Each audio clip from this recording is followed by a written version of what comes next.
Lewis Kennedy, the facts that back the theories. Hey guys, this video is to provide some further details to Duncan's video around Lewis Kennedy. If you haven't already watched that, I'd strongly recommend checking it out. Duncan laid out some key appearances and theories surrounding LK's involvement in Tenerife, and in this video, we're going to back some of that up with confirmed facts. No fiction, just receipts. Let's start with what we can confirm. Lewis Kennedy's real name, real history.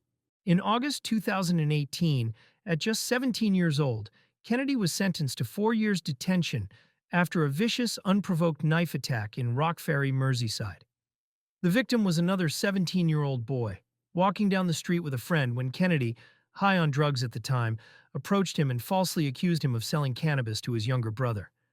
It was, in the words of the prosecution, nothing more than an excuse for trouble. Kennedy then demanded the boy's wallet, pulled out a Stanley knife, and slashed him across the thigh. The wound was deep, 13 centimeters long, and required 3 layers of stitches to close.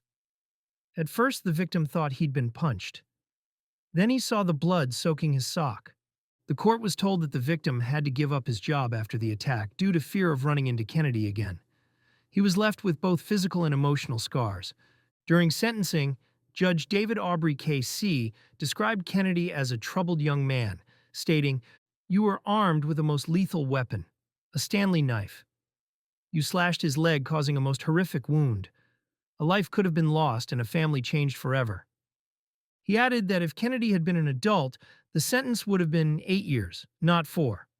What's more, this wasn't Kennedy's first offense. At the time of the attack, he was already serving a youth rehabilitation order for previous convictions, including battery, threatening behavior, and carrying an offensive weapon. In 2014, he'd also been convicted of robbery and possession of a blade. The judge also pointed to reports that Kennedy had boasted to others about the attack, a telling sign of his lack of remorse. This was not a one-off incident or a heat-of-the-moment mistake. It was part of a documented pattern of violence, intimidation, and bravado. The nickname Stabber isn't some internet nickname or social media exaggeration. It's rooted in real-world events, and the judicial system's own assessment of who this person is. Now let's link that to Tenerife. In Duncan's video, he outlines how Lewis Kennedy appeared in at least 2 moments during the weekend Slater went missing. First, in the car at the airport, front passenger seat, with Rocky driving and Ayub Qasim arriving from behind. Second, in the now infamous 3 monkeys photo believed to be taken in or near Masca. Both of these appearances can be independently verified from video and photo material circulating online. The airport car footage and the mountain photo aren't speculation. They exist. So Kennedy was definitely there, in Tenerife and in the company of Rocky and Ayub Qasim. The implication, as Duncan correctly explores, is that this wasn't a coincidence. Rocky and Kennedy were already in the car together when they picked Ayub Qasim up, suggesting they flew in together, or at least met before arrival. That's not 2 strangers bumping into each other on holiday. That's a coordinated trip. Ayub Qasim has given conflicting stories about when he arrived, ranging from 2 days, 1 day, or 2 hours before Rocky and Lewis. Whichever version you believe, the takeaway is the same. Lewis Kennedy was part of that early group. He was there at the start.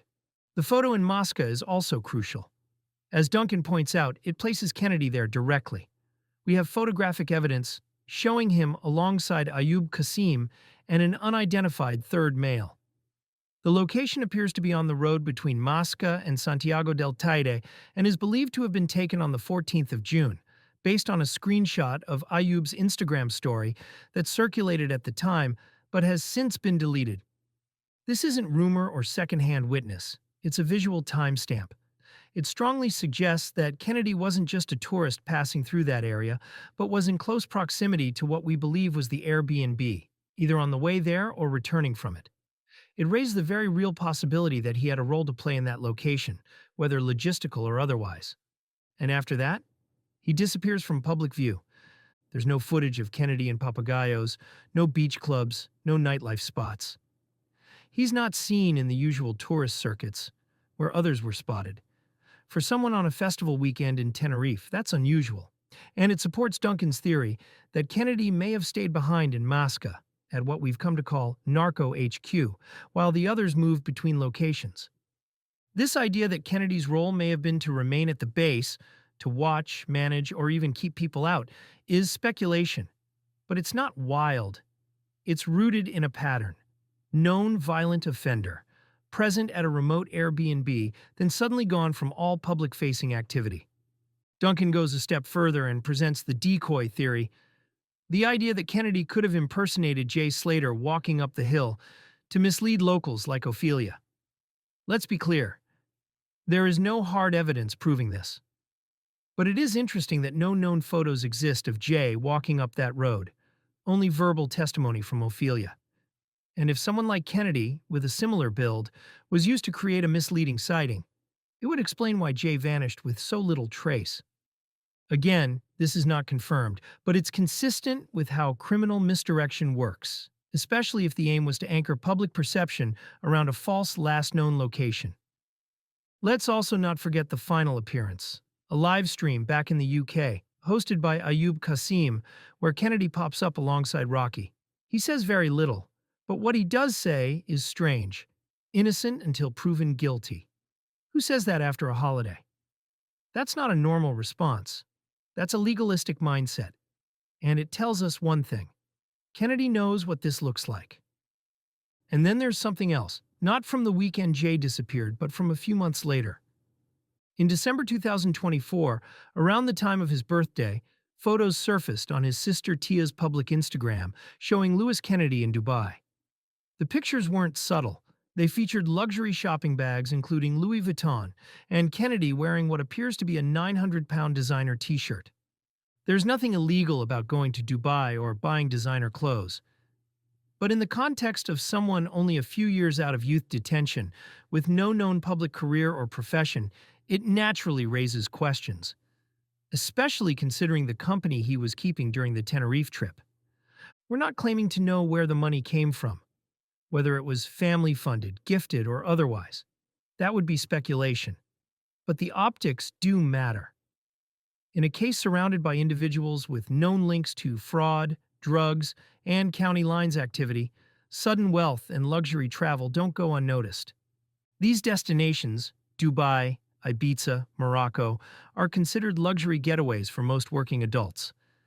And yet, we keep seeing names like Louis Kennedy, Ayub Qasim, and De Niro Little traveling there regularly with no visible source of income that would realistically support that kind of lifestyle. Maybe there's an explanation. Maybe it's all above board. But when you place it next to the unanswered questions in Jay's case, it's hard not to ask, what are these trips really about? And who's paying for them? Again, we're not drawing conclusions, but it deserves scrutiny. And here's something that makes the silence around Louis Kennedy even harder to understand. On 15th July 2024, the same day Jay Slater's body was found, Mark Williams Thomas posted on Instagram discussing the location where Jay was discovered. In that post, he shared a custom map of the Masca area. One label on that map read, "Photo taken, trio on wall." That is a direct reference to the now infamous Three Monkeys video. The footage that clearly shows Louis Kennedy, Ayub Qasim, and an unidentified third male perched on a roadside barrier in the hills above Masca. So we know this much for certain. Mark Williams Thomas saw that video. He noted it, he labeled it, he mapped it. He was fully aware that Louis Kennedy was present in that location with the other two men at a key point in the timeline. And yet, Louis Kennedy's name has never been mentioned in any of MWT's public interviews, press coverage, or timeline summaries. There's no evidence he was ever interviewed. No acknowledgement of his violent history. No clarification of his role, despite being one of only a handful of individuals we can place on camera during that critical window. It's not just Kennedy. Rocky, now confirmed as Stephen Rokas, has a conviction for supplying Class A drugs. And Ayub Qasim has well-documented links to county lines exploitation. All three were in Tenerife with Jay. All three appeared in footage or posts. And yet none of them have been publicly questioned by the person who claimed to have spoken to all the witnesses. So we're left asking, was this a missed detail or a deliberate omission?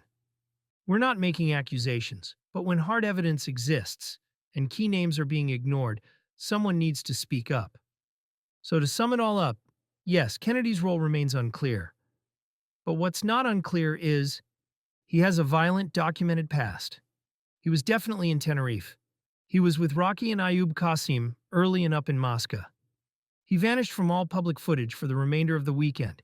He reappeared on a live stream with co-defensiveness, not innocence. Whether he played a passive role, a behind-the-scenes one, or something more active, his presence supports Duncan's timeline, and the silence surrounding him only fuels more questions. This video isn't about wild claims. It's about filling in the factual foundation so that when people like Duncan explore the gray areas, we know the hard edges of truth holding it all together. Thanks for watching, and as always, we love to hear your thoughts and opinions in the comments below.